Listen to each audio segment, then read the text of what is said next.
Now, on Friday, we did, of the sex, gender, sexuality segment, if you want to call it that, we went over what the distinctions of sex are, male and female.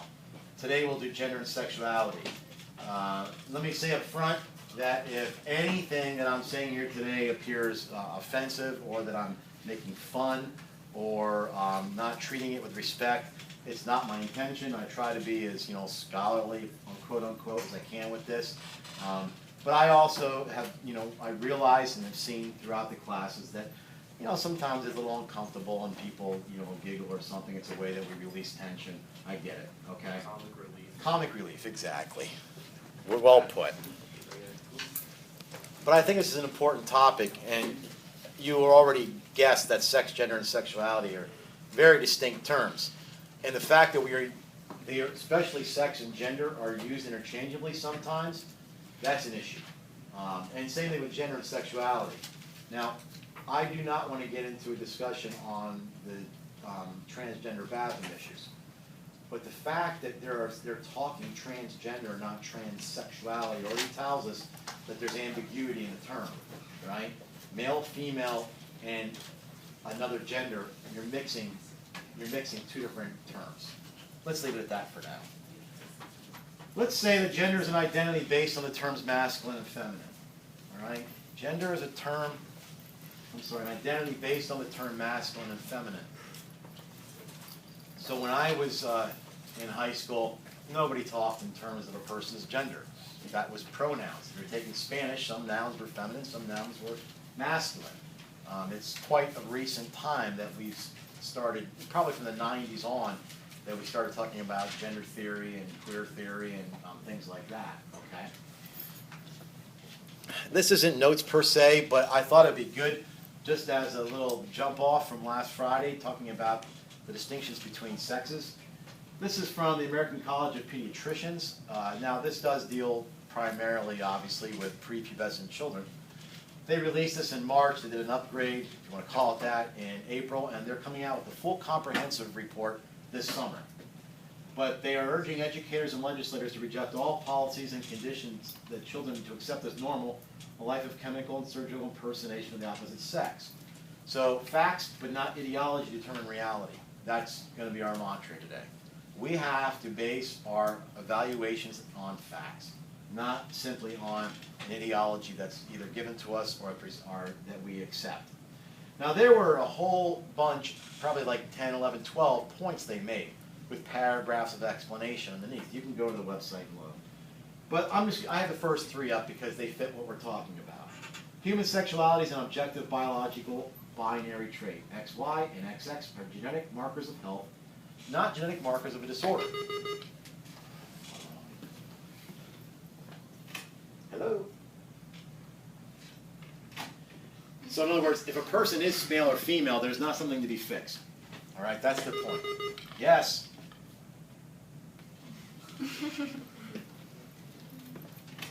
Hello? Yes.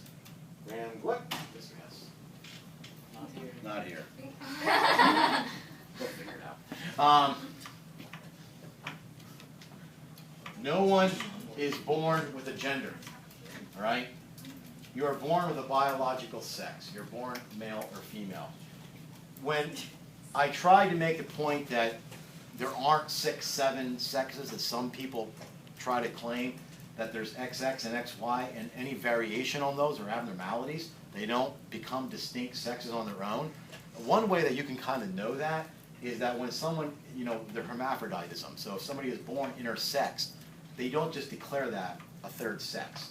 They try to identify genetically or, biologically, whether uterus or not, with which sex is it. I mean, just the fact that they try to say which sex is it tells us there's 2, all right? Or they leave it as a third sex.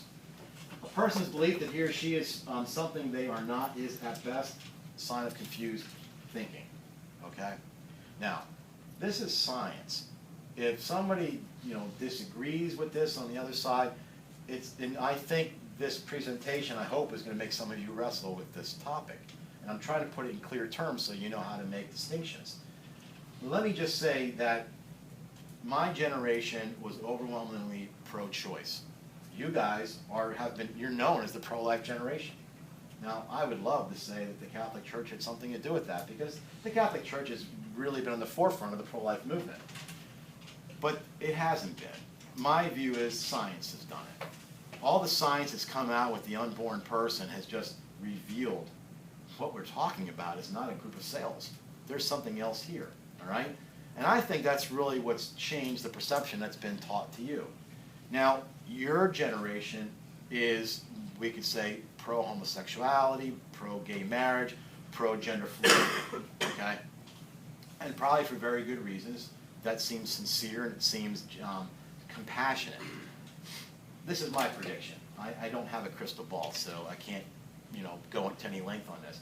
I don't think your kids are going to agree with that, because I think the science is going to settle this, just like it did the life issue. Not settle it, but at least settle it as far as the argument. It still takes time for the argument to make its way into modern culture, and I'll explain that as we go. That's just, again, my opinion. Okay. But what we are told right now is that one's gender is being expressed in the modern world as a social construct, and it varies amongst cultures. Okay? One's gender is expressed in the modern world as a social construct, and it varies amongst cultures. So we can use terms like gender fluidity, and that people identify as different genders.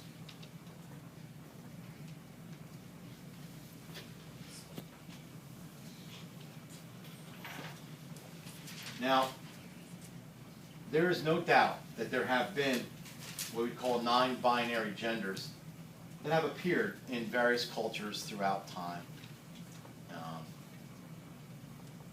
and obviously throughout the world. You do not need to write these down. I'm only putting them up there so that I recognize that they exist. And bless you, this is only 3. And I'm sorry I can't pronounce them. I'm just going to pronounce them phonetically. I have no idea what the real pronunciation is. But in North American Indian tribes and Native Americans, we have the Bujno, but I understand that's derogatory, so they prefer the word two spirits. Okay? The Fa'afafini in the Pacific, and the Kathoi in Thailand. Now there's others. Okay? Not a lot, but there are others. I think the issue here is, and there's a few issues, I'll make a point. I think we have to watch saying these gender variations line up with homosexuality and heterosexuality, okay? We have to watch, these should not be considered to line up with homosexuality and heterosexuality. As a matter of fact, gender issues per se, I think, have little to nothing to do with homosexuality and heterosexuality. But I know they get all lumped together, okay? So we have to, like the LGBT, that acronym, and I know there's other letters that get attached to it, it puts it all in the same category. You'll see, and I'll say this again, if I were a homosexual advocate, say for marriage and such, I would get myself as far away from this understanding of gender theory as I could. And a lot of them are. I don't have time to present to you like the lesbian or gay scholars that want, they're trying to distance themselves from gender fluidity for reasons I'll show you briefly. But let me say something about these groups and a few others. The reason why they're not parallels to homosexuality and heterosexuality. It's hard to get a lot of solid research on this. I've tried. Now, maybe if I spent weeks looking it up, I can get something more substantial. But what I have found is that they line up more with like roles within the community. So if you were a Native American male who were more effeminate, and you were in the role of, say, pottery or basket weaving, you might be in the two-spirit category. If you were a female who was more masculine and you did go out on certain hunts and such, then you might be in the two-spirit category. I'm sure it's more complex than that, but that kind of gives you a gist. I don't know a lot about the other ones.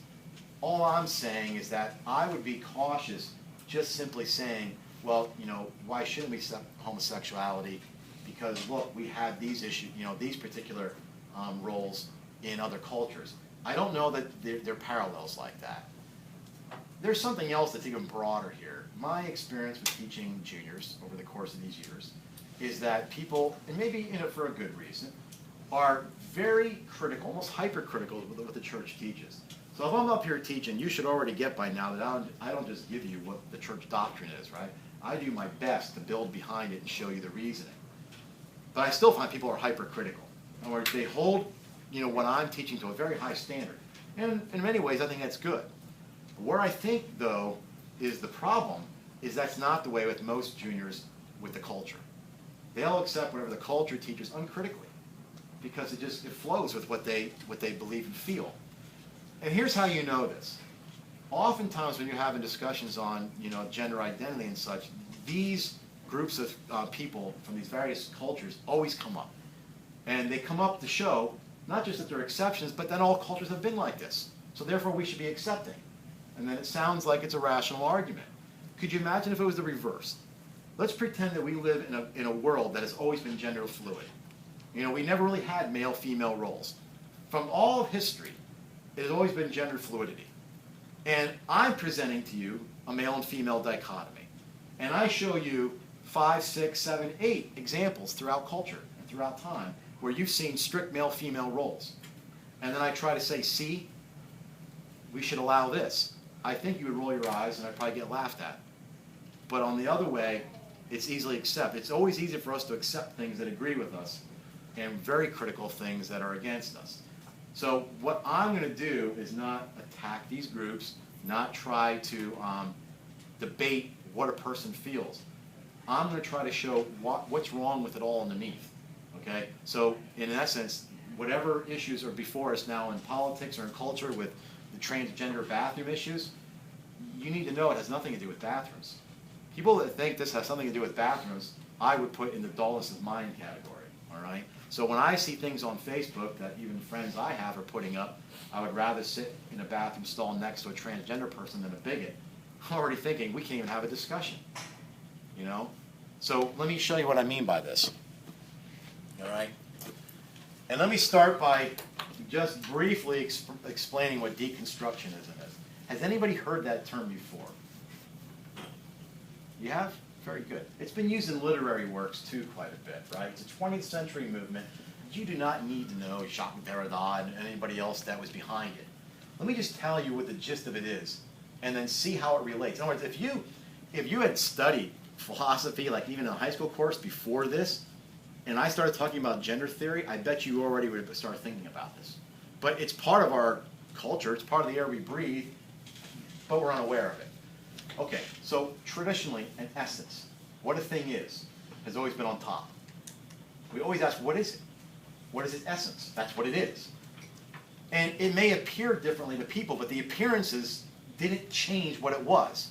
The fact that it appeared different to people was some sort of error. It always was the essence. So essence was always on, the hierarchy was always on top of appearance. What deconstruction did was literally, and this is what you all need to know about it, it reversed the hierarchy. It put appearance on top of essence. So now if you ask what a thing is, what is it to you? They no longer ask, what is it? It's, what is it to you? So you can have a transgender bathroom issue only because nobody's asking, what are they? Male or female? It's what they identify with. The hierarchy of essence and appearance has been reversed, and now we ask first, the essence must be what a thing, what is it to you, not what is it in itself, right? We even know by the language. If you don't think people are goofing up the terms gender and sex, why are we talking about transsexual bathrooms?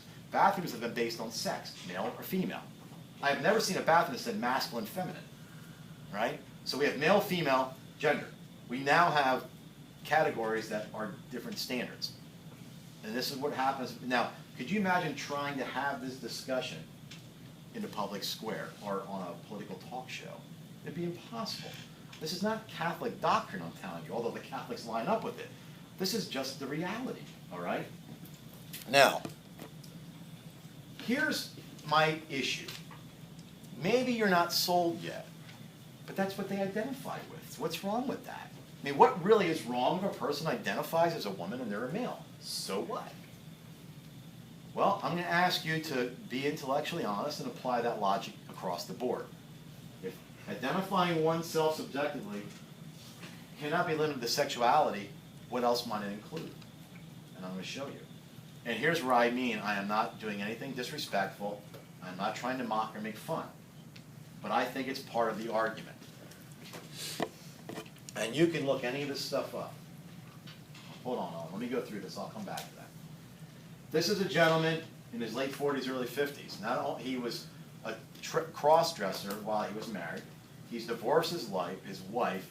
Not only is he transgendered now, but he's trans-aged. He's a 6-year-old girl. Now, I know maybe you want to laugh. I mean, I did when I first saw it. He's absolutely serious. He's been adopted by a family as a 6-year-old girl. Obviously not, legally adopted. Now you might say you can't be 6 years old. He's 50 or whatever he is. Okay, but that's the reality. But that's not what he identifies with.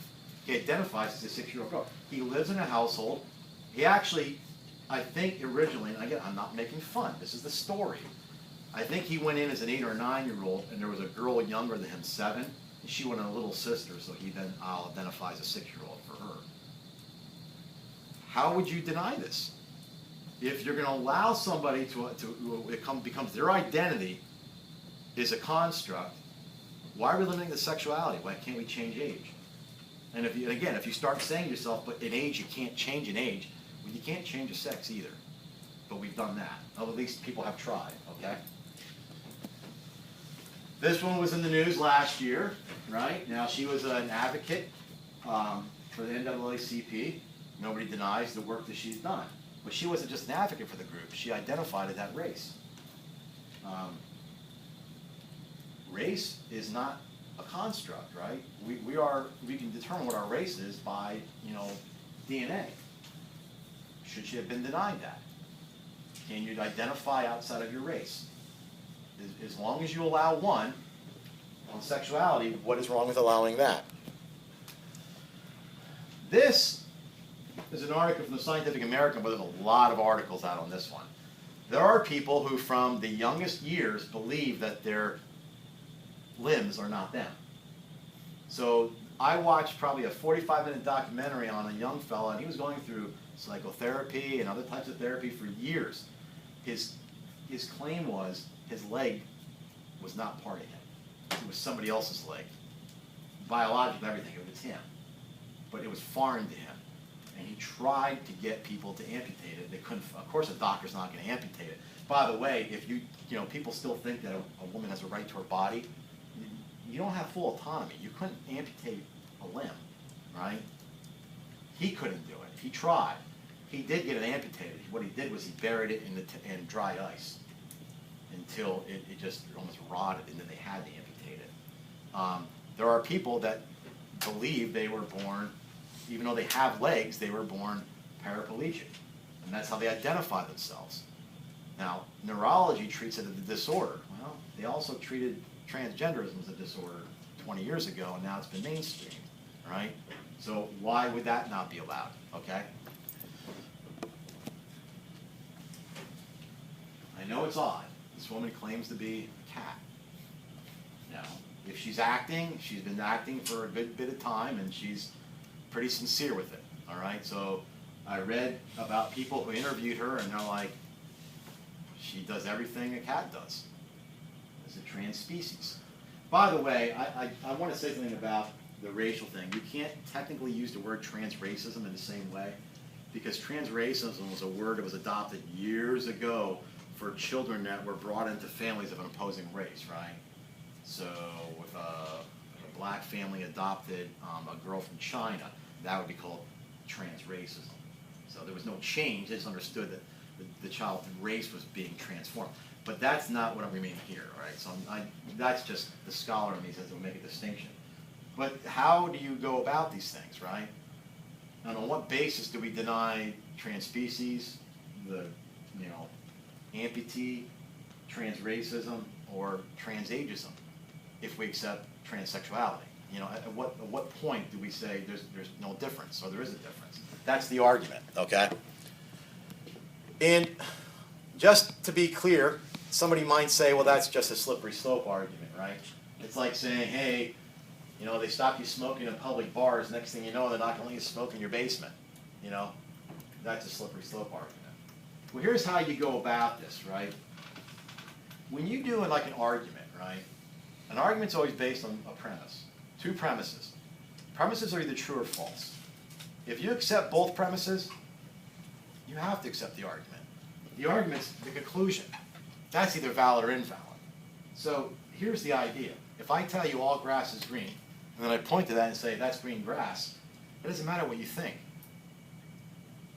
I'm sorry. If all grass is green, that's grass. It has to be green. You have to accept it as green.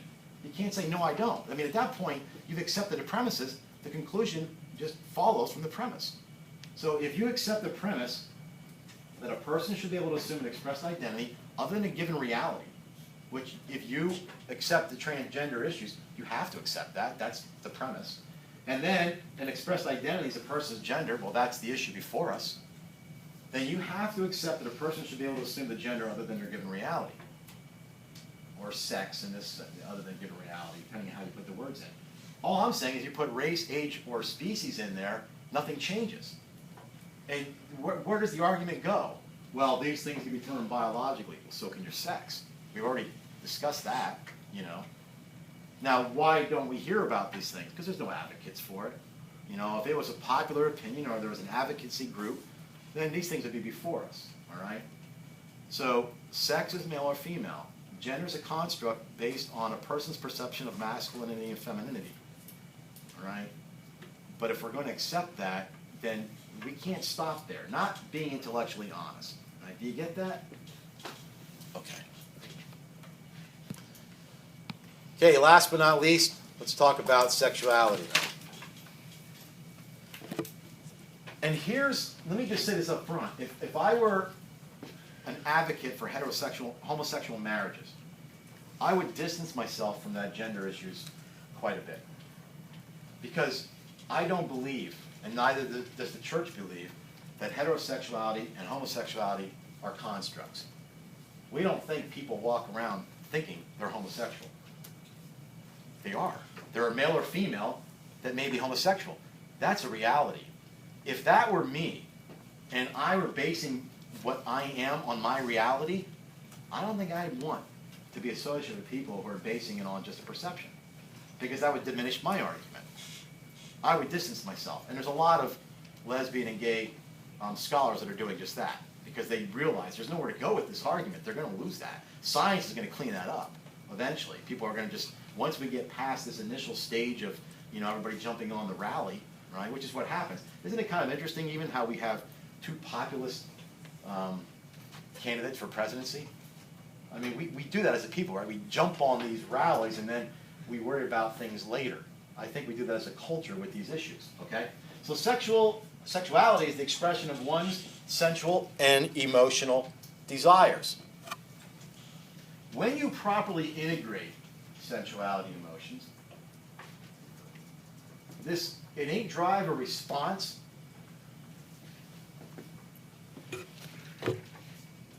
can be healthy. When properly integrated, this innate drive or response can be healthy.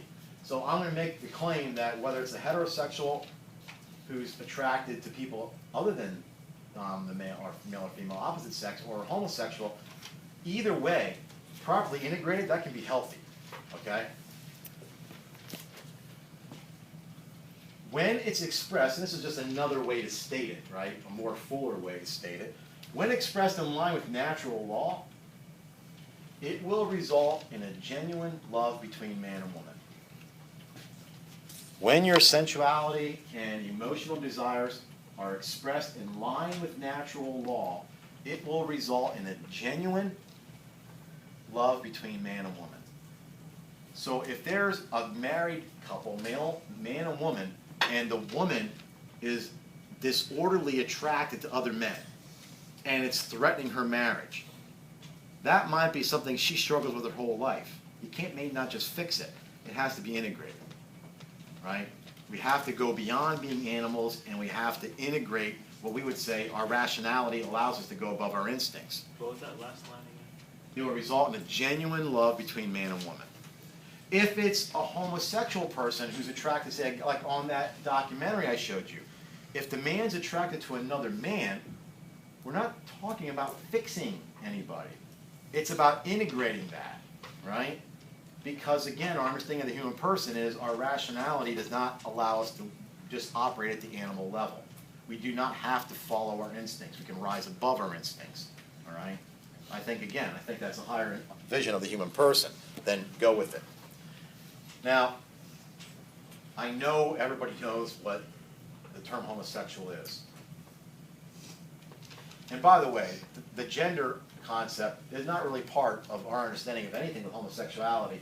It just has to be addressed because it gets lumped in there. The term applies to either male or female that's attracted to the same sex.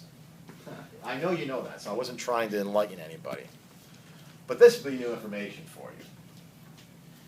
We might think, well, there's always been somebody who's probably had sex with the same, male or female. So we might think this orientation, this permanent orientation towards same sex has always been the case. It hasn't been, and we know that because of the language. The word's not that old. So the word homosexual, and as an orientation, is somewhat novel. The word goes back to the late 1800s, all right, like the 1890s. The word goes back to the late 1800s. It came from, like, the world of psychology, and the man who, quote, unquote, coined the term homosexual, he preferred homogenic. He couldn't get it to stick. He would use the word homogenic, and eventually homosexual took precedence. The very first time we hear of any type of orientation was in 1883 with the term sexual inversion. So that's like, what, 130 years? So why do I bring this up? Because we assume now that because two men or two women can be attracted to each other, and that is their permanent state of orientation, that it's always been that way. It hasn't been. We had no words to express it before. Also, people were going to go to the Bible. Show me the word homosexual in the Bible. It's not there because the word didn't exist. That'd be like saying, where in the Bible can you find the word spaceship? You can't ask that of something before the word exists. You ever heard of the word, it's anachronistic? Anybody heard that term? An anachronism is something taken out of its time. Like if you were watching a Western movie and everybody was on horses riding around with guns and you saw the guy had high-top Converse sneakers on, you would be like, nah, that somebody goofed up. Those didn't exist back then. That's an anachronism, all right? So we have to watch accepting what we have today and just imposing it on previous cultures like it's always been there. So we know just from the etymology of the word and also from the understanding of it being an orientation. Yes, we've always had relationships between men and women and women, but as a permanent orientation, that's kind of novel. So what are we going to say in the end? We're going to make a distinction that both males and females have various levels of control, or none. So if I say that I was, because that's been one of the arguments, and I've always thought it was a great argument. Some homosexual persons will say, but I've always had this same-sex attraction. I never remember a time when I didn't. And I thought to myself, well, that's exactly, I've never remembered a time when I didn't have heterosexual attraction. So I was born this way. They were born that way too. Church says it's probably true. Okay? There might be some levels of control or maybe none over the sexuality, but that doesn't mean we have to accept the activity. That doesn't mean we have to accept the activity. And I want to explain this before you're done. Tomorrow we're going to look at the biology of it. As far as the gay gene, I'll give you a little heads up. There is no gay gene. That science is done. Okay? You're not going to find even LGBT advocates saying there's a gay gene. And I think they're probably glad of it. Because if there was a gay gene, you could fix it. All right? They could find a treatment. Just like they would do for Down syndrome or something, right? But there is some genetic influences, and we'll look at that tomorrow, called epigenetics. But here's the issue. We're going to have to make the argument then, do we accept however a person is born with their inclinations if they have no control over it? So infidelity, violence, pedophilia. All these things have very strong epigenetic markers. We probably would not accept those. Well, I'm sure we wouldn't. Questions?